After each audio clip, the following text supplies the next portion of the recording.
Voltamos com o Culto Circuito e hoje eu converso com a professora Cristina Ferraz Mussi, que acaba de lançar os cinemas de rua de Juiz de Fora, Memórias do São Luís. Cristina, no bloco anterior nós falamos bastante do Cinema São Luís como uma localização arquitetônica e até social. Me fala uma coisa, o que o São Luís contribuiu com a cultura da cidade?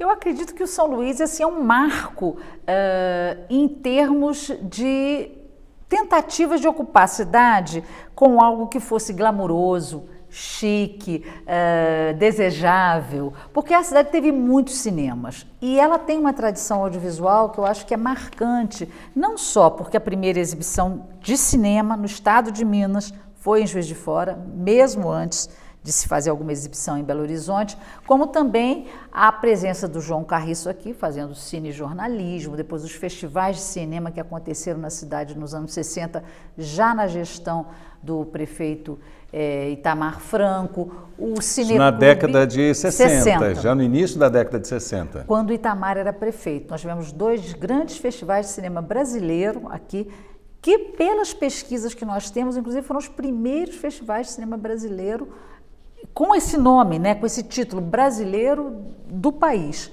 né?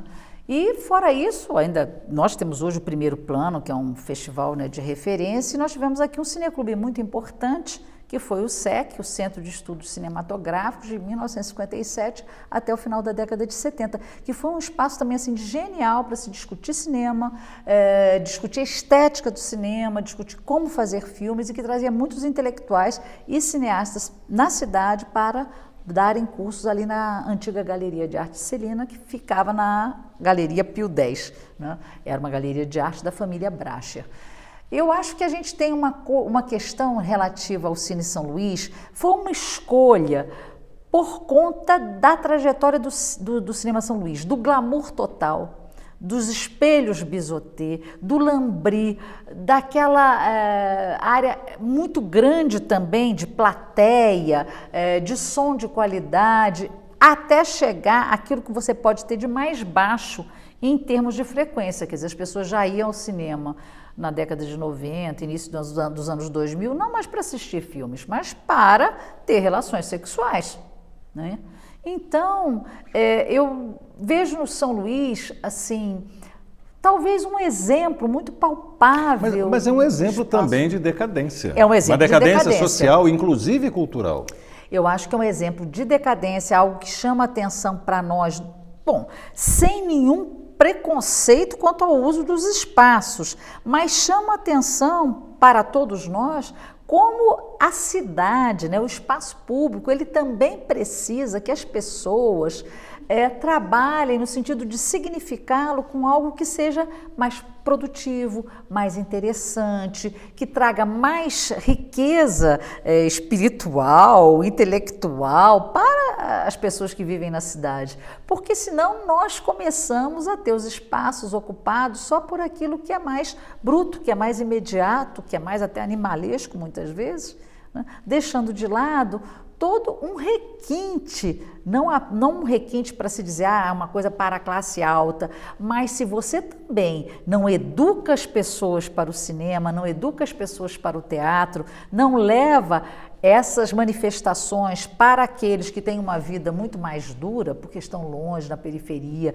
trabalhando arduamente horas e horas por dia, eles nunca vão despertar para gostar daquilo, porque a gente só gosta daquilo que a gente conhece, né?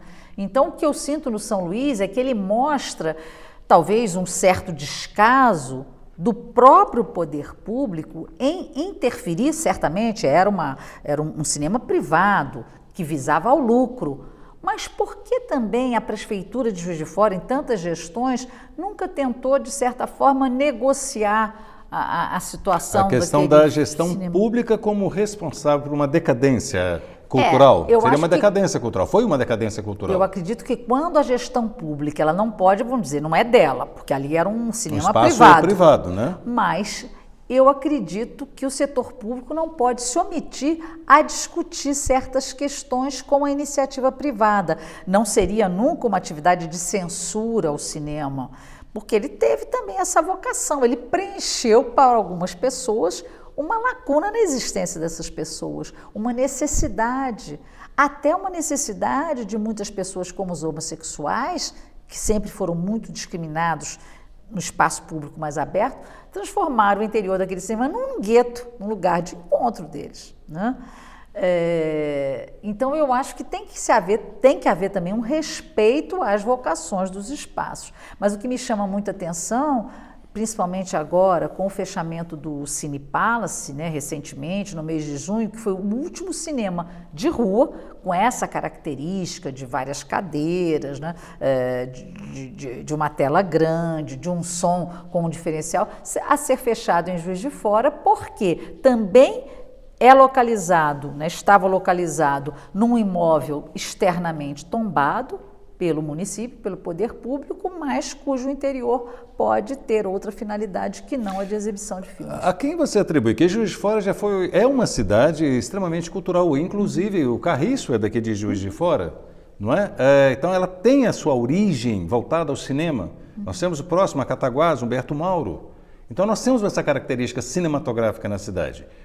Entretanto, o que nós vemos a cada dia, a cada ano que passa, o fechamento de um cinema. Tivemos o Excelsior fechado, o São Luís fechado, o Palace fechado, o festival já está fechado há bastante tempo. E o Cinema Paraíso, em São Mateus. De quem é essa responsabilidade que realmente não tem essa visão cultural? Ou essa é uma tendência do modernismo de transferir os cinemas de rua para dentro dos shoppings?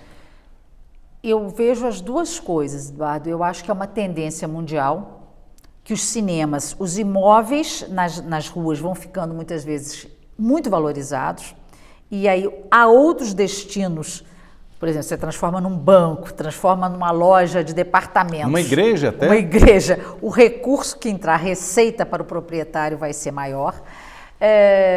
E, ao mesmo tempo, eu acho que os hábitos de assistir, né, a recepção dos filmes também mudou. Quer dizer, por um lado, as pessoas se sentem mais seguras de chegar ao shopping de carro, estacionar numa vaga, ir ao cinema e sair. E muitas outras pessoas nem querem ir ao shopping.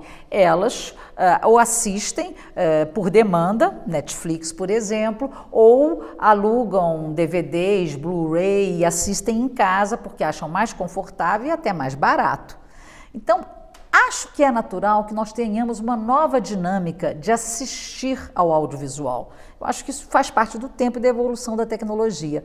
O que eu considero importante como política pública em centros urbanos é de que a prefeitura, talvez num arranjo público-privado, ela possa manter um ou outro espaço dedicado à formação de público, inclusive com um aspecto educativo. Quer dizer, não é só quando você escolhe o filme que você quiser em casa, aventura, filme de guerra, gosto de filme erótico, o que for, e você vai ver lá no seu cantinho, na sua casa.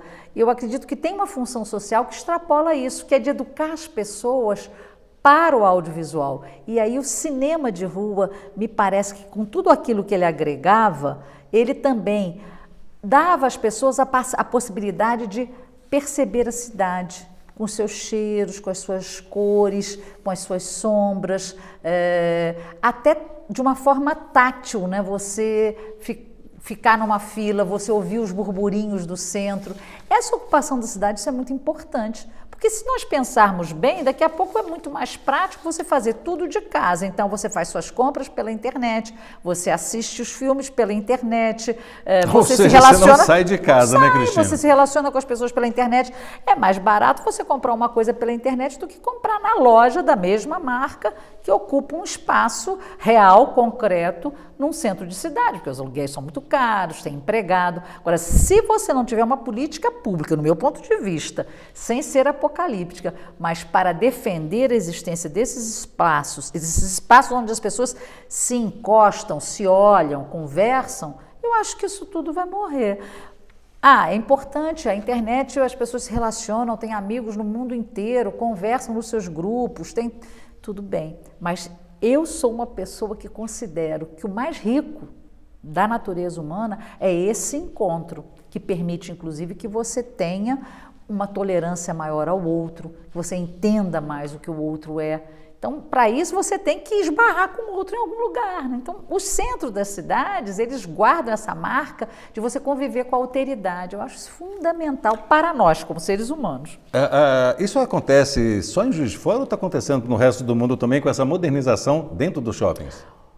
Eduardo, eu acho que acontece no mundo inteiro, há uma tendência, inclusive se a gente talvez fizer a conta na ponta do lápis, nós tenhamos hoje mais cadeiras nos cinemas de shopping, se contarmos todos, centros comerciais, do que tínhamos alguns anos atrás. Eu não sei, não fiz essa conta, se não tenho na cabeça.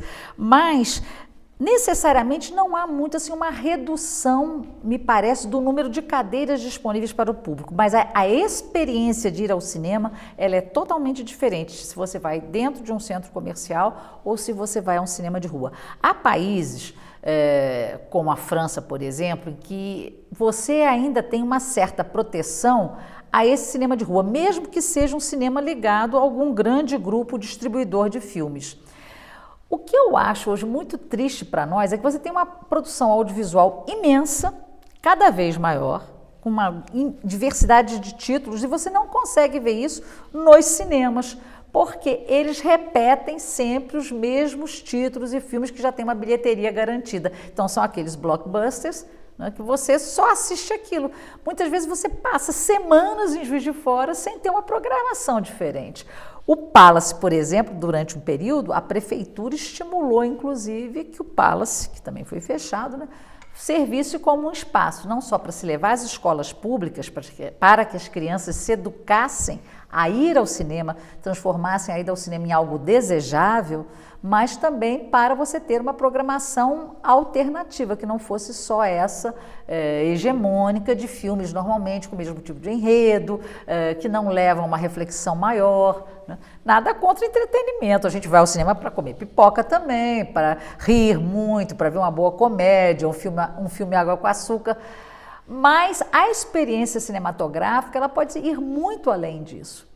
Então, eu acho que temos hoje no mundo uma indústria cinematográfica que continua fortíssima, até porque ela distribui, né, para toda essa possibilidade de você assistir filme em casa, ou outras maneiras hoje de você assistir por demanda, né, usando a internet. Mas eu observo que se não tivermos uma política, inclusive, que defenda a variedade dos títulos que são ofertados, as pessoas vão continuar assistindo, como na época dos programas de massa, da cultura de massa, sempre as mesmas coisas. Quer dizer, o que é bom na nossa cultura hoje? A possibilidade de você, né, também fragmentar, diversificar, né, escolher. Mas se você não tiver algo que seja por parte, eu acho que é o público, não é só a prefeitura, não, é a universidade. Olá, universidade, o que você está fazendo para isso? O público em geral, né? Acho que toda uma sociedade é responsável até por essa decadência dos cinemas de rua. Cristina, vamos dar mais um pequeno intervalo e o Curto-Circuito volta já.